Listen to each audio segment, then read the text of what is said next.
A finales de la década de los 80, todos los medios de comunicación hablaban del agujero en la capa de ozono. Imágenes de la NASA nos alertaban día y noche sobre el alarmante crecimiento en los polos de dicho agujero. Cáncer de piel, tumores. Eran muchas las amenazas que preocupaban a la población, que no hacía otra cosa que hablar del dichoso ozono. Pues bien, bastó una sola reunión internacional para ponerse manos a la obra. En 1987 se reunieron en Canadá multitud de países que firmaron el conocido Protocolo de Montreal, un protocolo por el cual, entre otras medidas, se comprometían a eliminar la emisión de gases clorofluorocarbonados de toda la industria mundial. A día de hoy, la situación se ha revertido, el agujero de la capa de ozono se ha reducido y se espera que en un par de décadas se vuelvan a valores anteriores a los 80. Sorprende que no se haga lo mismo con el cambio climático. Esto es la llave. Llama la atención que un problema a priori invisible para la población, como es la rotura de la capa de ozono, se solucione en apenas unos años. Todos recordamos cómo desaparecieron de nuestras vidas los famosos gases CFC. Y ojo, porque cuando hablamos de gases clorofluorocarbonados, muchos piensan en los sprays. La famosa broma esa de los 80 que se hacía la gente que se echaba mucha laca en el pelo y se les acusaba entre risas de atentar contra la capa de ozono. Pero el uso del CFC no se limitaba a los botes de laca, como pensaba la mayoría de la gente. Detrás de este gas se encontraban equipos de refrigeración, procesos industriales, neveras, congeladores, aire acondicionado, vehículos. Hablamos de cientos de millones de unidades que tuvieron que cambiarse, transformarse o simplemente eliminarse. Todo en apenas una década. Como ejemplo, basta recordar los millones de vehículos por todo el mundo que vieron cómo de la noche a la mañana ya no podían recargar el gas de sus aires acondicionados. Y sin embargo, con un problema mucho más visible que la rotura de la capa de ozono, como es el cambio climático, no se avanza. En el caso de la rotura de la capa de ozono, bastó el Protocolo de Montreal. Bastó eso para ponerse manos a la obra. Sin embargo, en el caso del cambio climático, desde el Protocolo de Kioto a nuestros días, se han producido decenas de reuniones, varias cumbres, la cumbre de Bali, la cumbre de Copenhague, la cumbre de Johannesburgo, la de Cancún, la de Durban. Y a pesar de tanta reunión y tanto protocolo, aquí no se hace nada. Nada avanza, lo cual nos hace sospechar que el cambio climático no es lo que nos cuentan.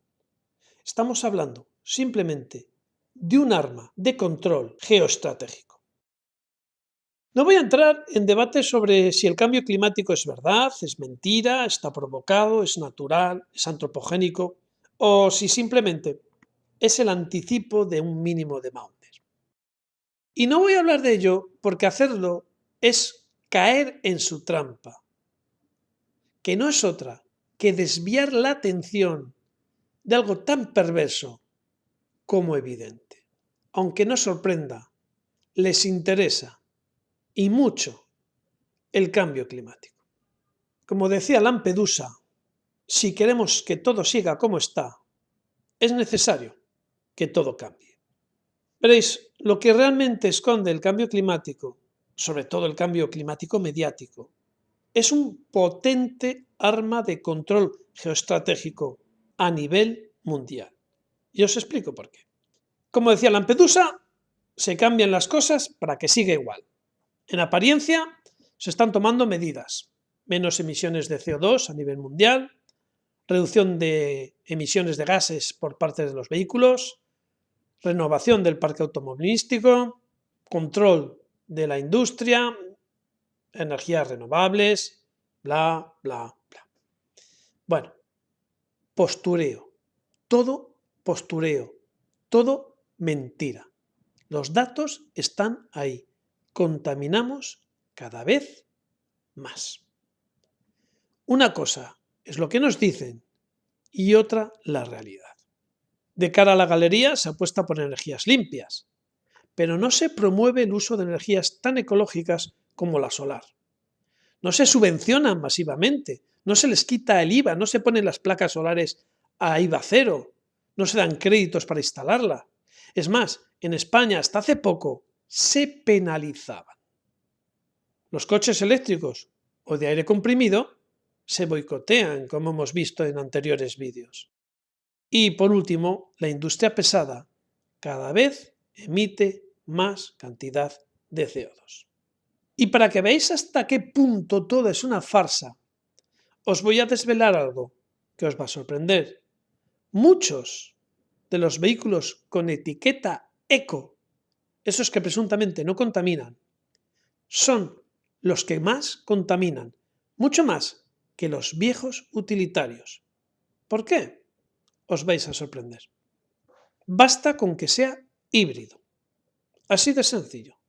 Cualquier coche del mercado híbrido sale con una etiqueta eco. Etiqueta que se le presume no contaminante al coche, que puede acceder a zonas restringidas en el centro de las ciudades, etcétera, etcétera. Pero, ¿que tenga un motor híbrido hace que no contamine? Pues no, todo lo contrario. Este tipo de vehículos suelen ser caros, mucho más caros que los normales. Y el acceso a este tipo de vehículos se da en personas con cierto poder adquisitivo, gente con más recursos económicos, los cuales exigen buenas prestaciones, entre otras cosas porque están acostumbrados a tener coches de alta gama. Y van a pedirte una buena aceleración, una buena velocidad, que tenga una buena respuesta. Son gente acostumbrados a la potencia. Y para que un coche sea híbrido, hay que ponerle un motor eléctrico auxiliar, hay que poner más baterías, hay que meterle más elementos que se unen al motor tradicional. Es decir, hay que poner más peso. Y todos sabemos que las baterías, precisamente lo que se dice ligeras, no son. Y si a un coche le metemos más peso y queremos que no pierda prestaciones, solo queda una opción: aumentar la potencia, es decir, más consumo. En ciudad, la entrada de potencia del motor eléctrico nos puede ahorrar un 10% de contaminación y de emisiones. Pero una vez que estos coches salen a carretera, el motor auxiliar desaparece, el consumo y la contaminación se dispara. Balance final: más contaminación que un coche normal. Y es que no lo olvidemos, en carretera un coche, cuanto más pese, más motor y más potencia, más contamina. Y esos coches de alta gama híbridos con etiqueta eco que vemos por nuestras calles contaminan más incluso que los viejos coches. ¿Para qué sirve entonces un coche eco? Pues veréis, en la práctica, para que una persona con recursos pueda entrar cómodamente en el centro de cualquier ciudad que tenga el acceso restringido a vehículos contaminantes, mientras que las clases humildes que no tienen dinero para ese tipo de vehículos se tienen que quedar fuera. Quedaros con este ejemplo porque viene al pelo. La metáfora del coche híbrido contaminante que entra en la ciudad y el obsoleto y barato que se queda fuera es exactamente lo que pretende el cambio climático a nivel industrial. Ojo, porque hay más similitudes de las que os imagináis. Si yo tengo dinero y puedo acceder a un coche con etiqueta eco y me puedo pagar un híbrido, entro en una ciudad restringida a coches contaminantes. Si yo no tengo dinero para comprar un coche con etiqueta eco, aunque contamine lo mismo, yo me quedo fuera. Eso es lo que pasa con los países. Veréis, en la teoría, cada país tiene asignada una cuota de emisión de CO2 en función a la población, a los kilómetros cuadrados, etc. Pues un país tiene derecho a tantas millones de toneladas de CO2, otro tiene menos, otro tiene más. ¿Esto qué significa? Que cuanto más CO2 yo pueda verter a la atmósfera, más industria pesada puedo tener, más puedo producir, más puedo exportar, más rico puedo ser. Si yo no puedo emitir CO2, me condenan a tener una industria pobre, a no poder exportar y a tener que importar de fuera todos los bienes y servicios. Hasta aquí normal. ¿Qué piensa la gente? Bueno, pues que llegamos al protocolo de Kioto, se limitan las emisiones de CO2 a todos los países del mundo y cada uno tiene que emitir cierta cantidad. A partir de cierta cantidad, si te pasas, te multan. Bien, esto es lo que la gente piensa, pero lo que no les cuentan es que las cuotas de emisiones de CO2 se pueden comprar y se pueden vender. Y aquí entra la gran trampa. Fijaros qué bien le viene al sistema el cambio climático. Antes del protocolo de Kioto, todos tenían su industria. Y de repente la vieja Europa o Estados Unidos o otros países tenían una industria floreciente y veían con preocupación cómo países emergentes empezaban a crear su propia industria. Y qué bien que les viene el cambio climático. Las emisiones de CO2 se compran y se venden en un mercado bursátil, una especie de bolsa, donde yo puedo comprar y vender derechos de emisión. ¿Esto qué significa? Que si yo como país tengo derecho, vamos a decir cantidades ficticias, a emitir 100 millones de toneladas de CO2, pero mi industria me requiere más, basta con acudir al mercado, comprar derechos de emisión y con esos derechos de emisión yo puedo contaminar más. Se supone que otro país pobre o en vías de desarrollo ha vendido esos derechos de emisión. Fijaros la trampa. Imaginaros que Papúa Guinea o un país poco desarrollado le toca por cuota 200 millones de toneladas de emisión. Me invento las cifras, ¿vale? No quiero tampoco caer en esos detalles. X millones de toneladas de CO2. Yo no tengo industria, yo no fabrico nada. ¿Para qué quiero eso? Pues vendo mis derechos de emisión. ¿Y esos derechos de emisión quién me los va a comprar? ¿Un país en vías de desarrollo o una potencia mundial? Los derechos de emisión suben de precio o bajan porque están en bolsa. No es un precio tasado por la Organización Mundial del Comercio o por la ONU o por el mismo protocolo de Kioto. Es un precio libre.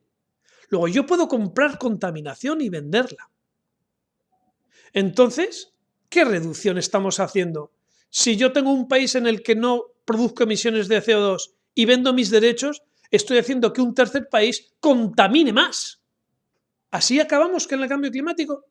Volvemos al caso de los coches eco. Las etiquetas eco es como los derechos de emisión. Yo soy un tío de pelas, me compro un cochazo de alta gama, de 200 caballos, pero que tiene un motorcito híbrido. Con ese poquito, como ya tengo un motor híbrido, pues ya puedo poner la etiqueta eco y puedo entrar donde me dé la gana.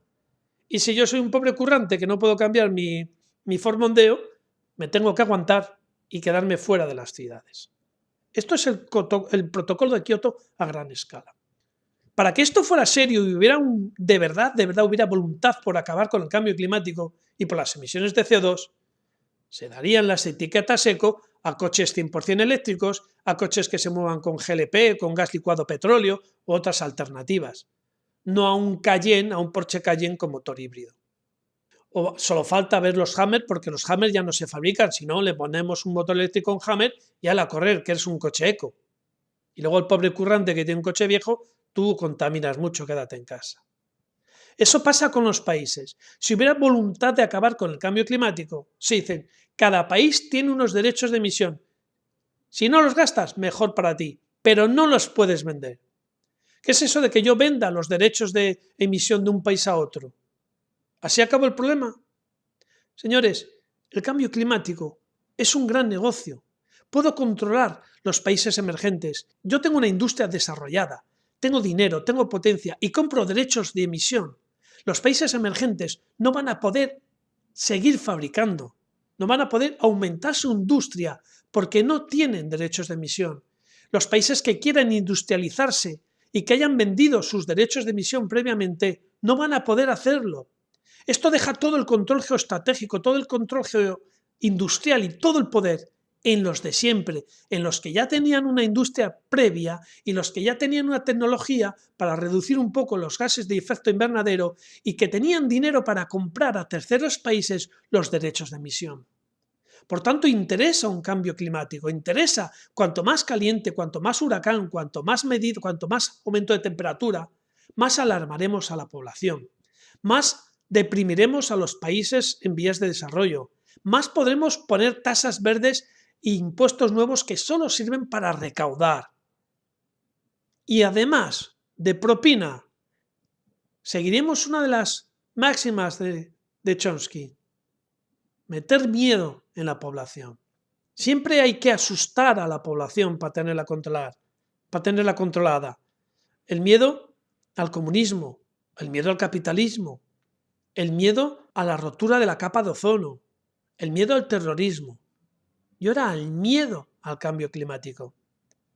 Hay que tener a la gente asustada, hay que tenernos a todos acojonados para que no nos movamos. Así de sencillo. Así que, antes de pelearnos entre nosotros discutiendo si el cambio climático es provocado o no lo es verdad o es mentira, no nos matemos entre nosotros porque estamos desviando la mirada de los que están haciendo negocio con el clima. Nada más, os espero en más vídeos, más reflexiones y temas interesantes y de actualidad, como siempre, aquí en La Llave.